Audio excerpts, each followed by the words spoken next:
todo el año, todas las áreas suburbanas en el mundo y en nuestro país especialmente, son áreas que son utilizadas por personas bastante irresponsables como tiraderos de basura clandestinos. O sea, clandestinos porque no están registrados y están mal ubicados y ellos lo hacen de una manera irregular.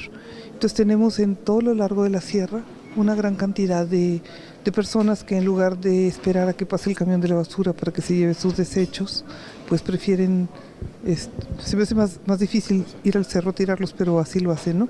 Y también personas que responsablemente tiran escombro y otro tipo de materiales que van haciendo basureros que resulta muy difícil de mover porque son muchas toneladas de materiales a veces, y también porque no contamos con personal suficiente para que haga la limpieza de carreteras y de la sierra, y porque aparte está prohibido hacer eso. Es muy difícil de aplicar sanciones en ese caso porque se les tendría que encontrar en flagrancia. Muy fuerte porque están en la zona de captación de agua.